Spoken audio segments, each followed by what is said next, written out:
If you live on an acreage, chances are you raise some livestock or grow some produce. How would you like to earn some extra income doing that? Today we're talking to Lauren Olson. Lauren, welcome Hi, to the Betsy. show. Welcome to Malabar Farm. Now you raise belted Galloways. Yes. Tell me about the marketing plan for those. We initially tried to find consumers who had a need that wasn't being met, and that became the impetus for us to look into the marketing to the grass-fed community, people who were interested in that natural lean beef. It's somewhat ironic that the USDA has their quality based on fat, and fat is really what has turned a lot of people off to beef. Yeah. What is the target audience? Well, we were very committed to the grass-fed movement very early on, and so our target audience is really a health-conscious consumer who is interested in eating beef but wants to have a beef that may be leaner. How do you sell them on the grass-fed notion? Many times it's just a matter of having them tasted and telling them Right. about the cooking. Because is there a difference in the taste? The taste is, we think, richer and more robust tasting, and it isn't disflavored by the grass or anything like that. What's different about it is that it's leaner. Right. And the problem can be that if people overcook it, it can be tough, and that's what you really have to teach people about. Okay. I think important to also note that the fat is a little different color because of the beta-carotene in the grass, and Okay. so they have a little yellow fat instead of the right. white fats, which is more customary. All right. So you researched the marketing of this specific type of beef before you got started? Yes, and then it was sort of at the same time that the grass-fed movement kind of began to explode. Initially, there was some work on it, and I was basically a scientist, and I was skeptical of that.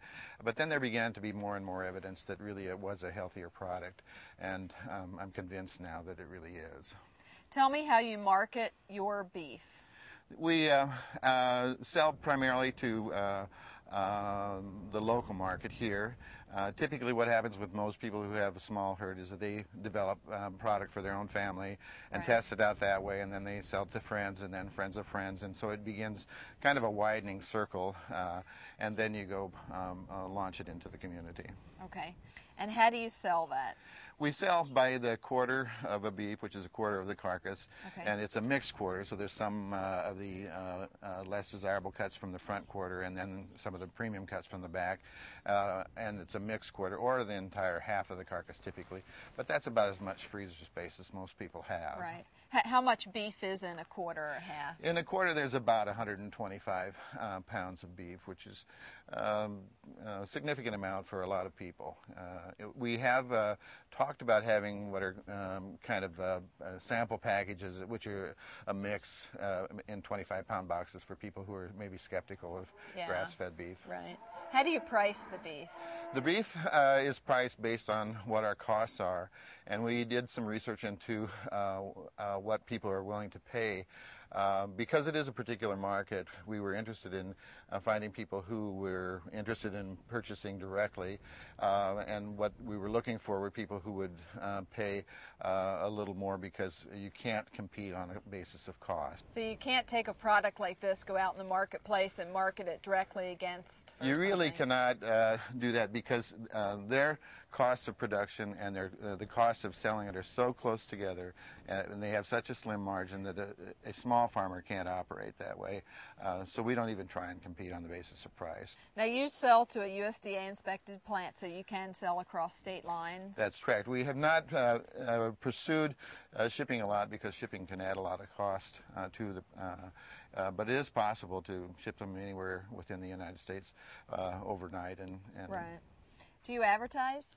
We don't advertise a lot. Most of it's direct marketing through direct contact with people. We have brochures that we pass out, and when people come to visit the farm, we'll give them a sample of it to try and that sort of thing.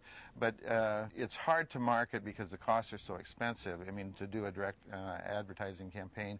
So we've tried to segment the market to the particular group that we think would be interested. Right.